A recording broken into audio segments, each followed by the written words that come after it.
भारत देश के पूर्वी क्षेत्र में बसा घनघोर जंगल वाला प्रदेश झारखंड के खूंटी जिला के इसी उलीहातू गांव में भगवान बिरसा मुंडा का जन्म हुआ था। एक गरीब किसान सुगना मुंडा की धर्म पत्नी कर्मी की गर्भ से धरती आबा का जन्म हुआ।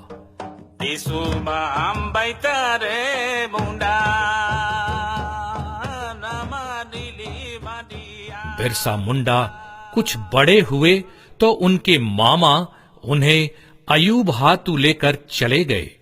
नाना के घर में उनकी मौसी जानी बिरसा मुंडा से बहुत प्यार करती थी।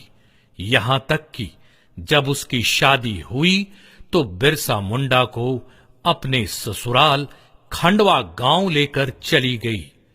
इन्हीं दिनों बिरसा मुंडा एक ईसाई धर्म प्रचारक के संपर्क में आए। अयूब हातू में मामा ने सालगाडीह के एक स्कूल में दाखिला दिला दिया। बिरसा मुंडा ने चाईबासा मिशन स्कूल से उच्च प्राथमिक शिक्षा प्राप्त की। उन दिनों कानूनी रूप से जमीन वापसी का आंदोलन मुंडा सरदारों के द्वारा चलाया जा रहा था। इस आंदोलन में असफलता के कारण मुंडा सरदारों का मिशनरियों से संबंध टूट गया। एक बार पादरी नोत्रोत ने सरदारों को धोखेबाज करार दिया। इससे बिरसा के साथ साथ और भी लोगों को धक्का लगा। मुंडा ने इस बात को लेकर विरोध जताया, जिसका परिणाम यह हुआ कि बिरसा को स्कूल से निकाल दिया गया। घर की स्थिति अच्छी नहीं होने के कारण बिरसा को नौकरी की तलाश में घूमना पड़ता था।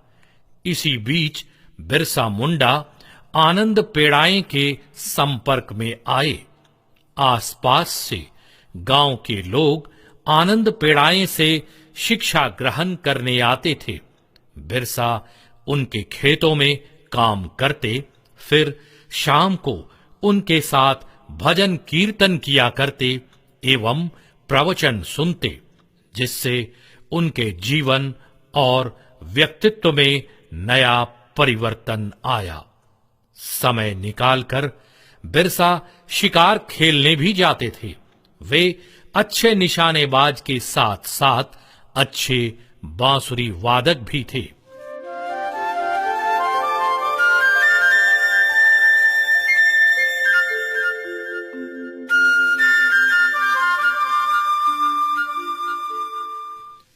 किसी भी पूजा में बलि मत दो, हिंसा बंद करो, शराब मत पियो, मांस मछली से परहेज रखो, तुलसी की पूजा करो, झूठ मत बोलो आदि उपदेशों के साथ उन्होंने अपनी धर्म प्रणाली बनाई, जो बिरसियत पंथ अर्थात बिरसा के धर्म से जाना गया।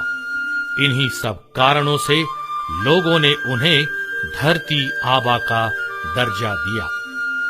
धरती आबा ने युवा अवस्था से ही आदिवासियों की जमीन को छीनते हुए एवं अंग्रेजों के कुकृत्यों को होते हुए अपनी आंखों से देखा था, जिससे उनके मन में अंग्रेजों के प्रति भारी आक्रोश था।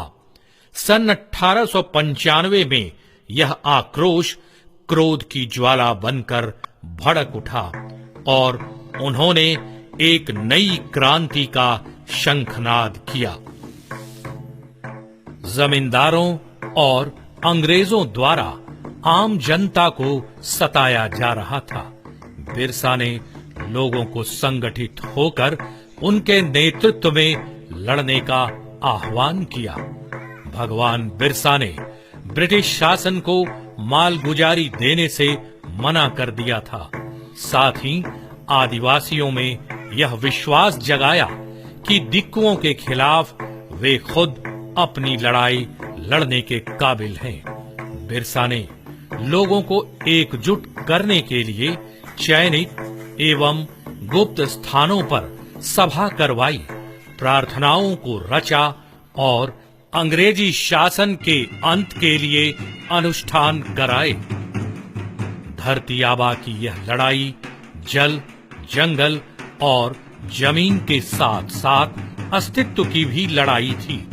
उन्होंने आदिवासियों को अपने पूर्वजों की संस्कृति और सभ्यता को बनाए रखने के लिए प्रेरित किया। इसी लड़ाई को लोग आज उलगुलान के नाम से जानते हैं। उलगुलान एक लड़ाई है सृजन के लिए, शोषण के खिलाफ, अपने हकों के लिए, झूठ और फरेब के खिलाफ, सामंती व्यवस्था के खिलाफ, लोक सत्ता को स्थापित करने हेतु अपने अधिकारों और संप्रभुता को बचाने के लिए। इस उलगुलान से ब्रिटिश सरकार कांप उठी थी। बिरसा और उनके अनुयायियों की गतिविधियों से अंग्रेज बौखला गए थे। किसी भी प्रकार सरकार इस आंदोलन को दबा देना चाहती थी। मियर्स, जो रांची के जिला अधीक्षक थे, 24 अगस्त 1895 को स्वयं बिरसा के गांव चलकर गए और बिरसा को सोए हुए में गिरफ्तार कर रांची ले आए, जहां बिरसा को रांची जेल में रखा गया। रांची आयुक्त की अदालत में नवंबर 1895 को बिरसा और उसके पंथ के सहयोगियों को सजा सुनाई गई। बिरसा को 2 वर्षों की कड़ी सजा एवं 50 रुपए का जुर्माना भी किया गया।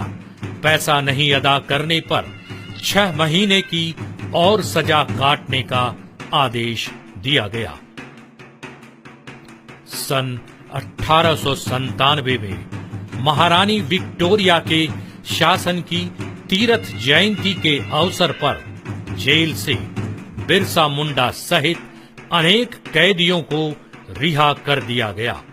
बिरसा ने भूमिगत रहकर मुंडा राज्य की स्थापना के लिए चुटिया से पलायन कर डोम्बारी बुरु को अपना कर्मस्थल बनाया। बिरसा की सेना के सदस्य खूंटी, रांची, चक्रधरपुर, भुंडू, सिसई आदि जगहों पर फैले हुए थे। उसकी सेना का मुख्यालय खूंटी में था।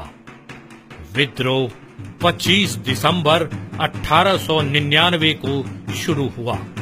विद्रोहियों ने सर्वदा मिशन हाता, मुढ़ू मिशन हाता एवं बुर्जू मिशन हाता पर आक्रमण किया।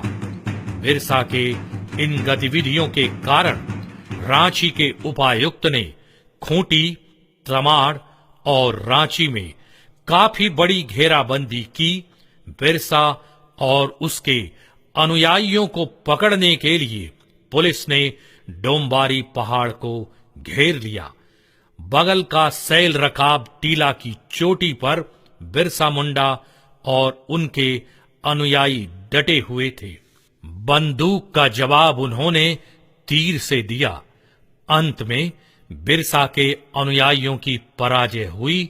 लगभग 300 लोग बंदी बना लिए गए, किंतु बिरसा मुंडा को पकड़ा नहीं जा सका। बिरसा चक्रधरपुर के जंगल में जा छिपे। जगमोहन सिंह के आदमी बीर सिंह महली आदि 500 रुपए इनाम के लालच में बिरसा को 3 मार्च 1900 ईस्वी में रांची ले आए। यह उनके जीवन की अंतिम यात्रा सिद्ध हुई।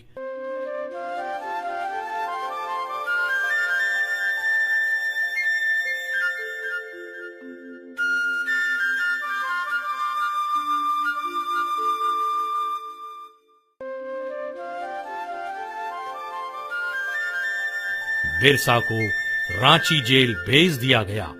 रांची जेल के अपने प्रवास के दौरान ही भगवान बिरसा मुंडा की मृत्यु 9 जून सन 1900 ईस्वी को प्रातः 8 बजे हो गई।